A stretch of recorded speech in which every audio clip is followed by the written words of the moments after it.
What's up, credit repair YouTube subscribers and people who just came across this video? My name is Stephen Williams. I'm the president and founder of the creditrepairshop.com. And in this video, I want to talk about getting sued by third-party debt collection agencies. They are getting very, very, very aggressive. Let me tell you the reasons why. Is number one, a lot of stuff is being done virtually.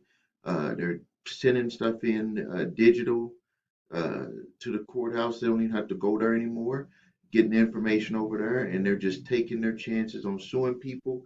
And they know that most people will not show up for a lawsuit, so they're just really taking their chances on, which is a good chance because uh, most people don't show up. Most people don't know their rights. What I'm gonna do is I'm gonna go through one. I've done several of these today, and we do have a service for it.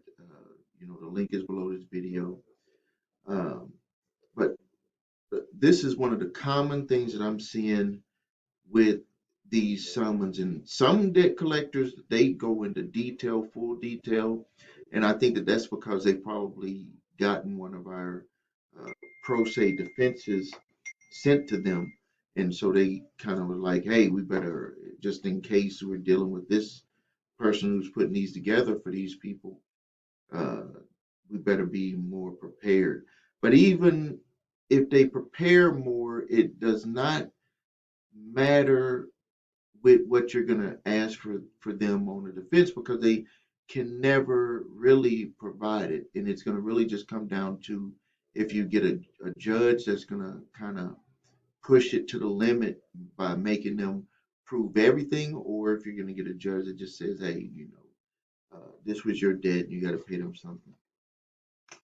So on the breakdown, what I want to do is when you get a court summons, people always ask me, well, I don't have any questions that they were asking. Well, on a court summons or your complaint, civil action complaint, or it might say citation, it's going to have these numbers listed. It's going to be one, two, three, and one of them might be just like this one. It said that the debt collector uh, addresses at this location, and you're thinking to yourself, okay, it's at that location, but did you know that you have to answer and say, okay, they're at that location?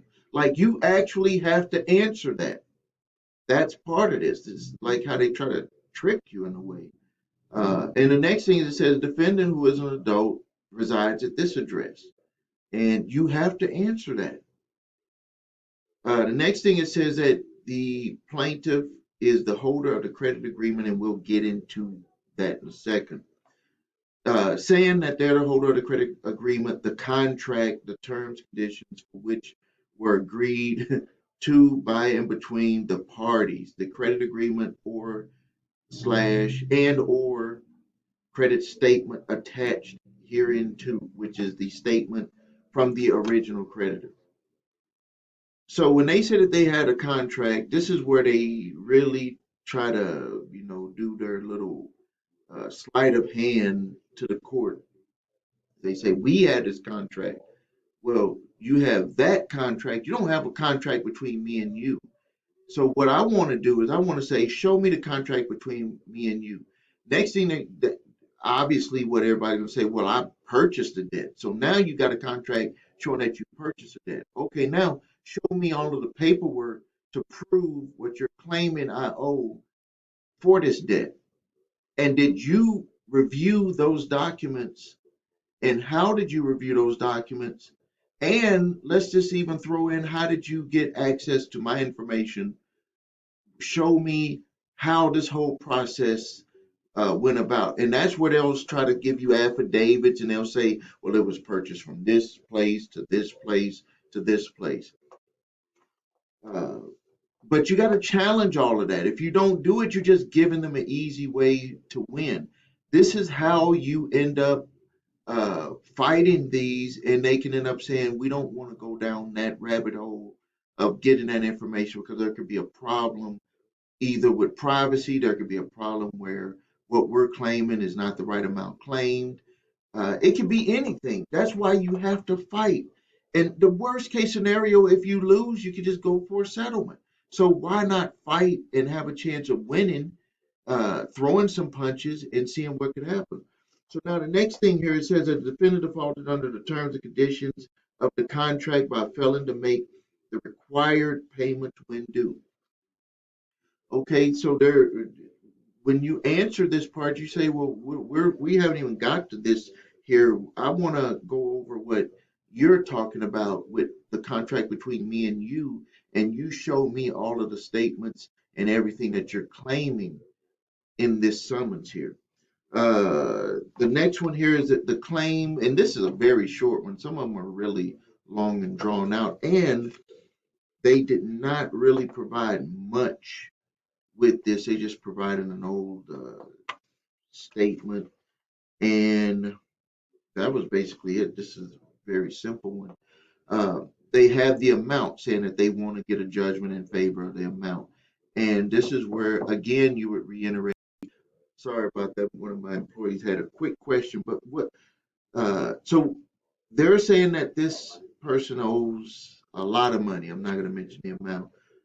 And they're saying that they want a judgment for that amount. So now, from speaking with this client, they stated that less than it would be less than 10% of what they're claiming in this. So this is like ballooned up. So the way that you would fight this, you don't want to fight it by saying, "Oh, this is not my debt," or running from it. You don't want to play that game. What you want to do is you want to say, "Okay, you're saying that I owe this amount. I want you to prove every piece of it. Show me how you got the debt. Show me uh, my signature. Show me the original contract with the creditor that you purchased it from. Show me the agreement that you had when you purchased it. Show me all of the documentation that was forwarded over to you to prove that the debt that they're selling to you was the correct amount. Everything about it. Get that information to me so I can review it." And this is what you're writing in a response to the court. So this is, you know, the way I'm saying it is a way that you could put it down on paper and you would submit that to the judge, and you would also submit that to the plaintiff attorney, and then you would see what they come back with. And some of the times they'll say, we were wrong, or we're going to dismiss this because we can't prove it, or any other reason. Sometimes they just flat out dismiss it without saying anything. Or they might not say anything, and then when you go to your court date, they just dismiss it. Or when you go to your court date, you ask for the information that you put in your response. That's why you have to do it a certain way, and the judge will allow them to hand that over to you for your review. If they don't have it, then you ask the judge to have the whole thing dismissed because you've given them time to get the documentation. Um, but the thing that I really try to get across to people is that this isn't this really common? It makes sense thinking of it this way, not the way that other people have you doing bogus stuff on from YouTube and all of the crazy things. Believe me, none of those people do anything with working with clients. Uh, this is the way that you're gonna have to do it, and I'm being upfront with you that you could lose, and that you could end up having to go into a process where you're going to do a settlement. That's real life situations, and that's what we deal with here at the credit repair shop. Real life situations. So hope you appreciated this review. I just wanted to make a quick video because we've got a whole bunch of these in line over the last few weeks. And if you're running into this situation, if it's a third party debt collector, you should fight. Uh, and even if it's the original creditor, you can fight over the balances and then move to a settlement phase. But if it's a third party debt collector, you might as well make them prove every part of what they're claiming in the court summons or the court complaint, and see what your chances are of winning that way. And then still, worst case scenario, you can end up going into a settlement phase with them also. So if you need help with your credit, please visit us at thecreditrepairshop.com. Watch the video, What Makes Us Different. If you need your credit reports and scores, go to the website, the number 3scores.com. That's right here, right next to me here on the picture. And if you need help with a third party debt collection that is taking you to court, there's a link below for the pro se defense. You can get that service. It's only 149 bucks. It's well worth it if you have a debt that's a pretty substantial amount of money. We'll write everything for you. You do have to go to court and show up. You do have to file your own documents, but at least you'll have a fighting chance of potentially winning or getting it reduced. And then if you need debt validation information, my free letters are below here, cease and desist letters below here, and the statute of limitations to collect debt is also below here. Thank you. This is Stephen A. Williams, President and founder of the CreditRepairShop.com.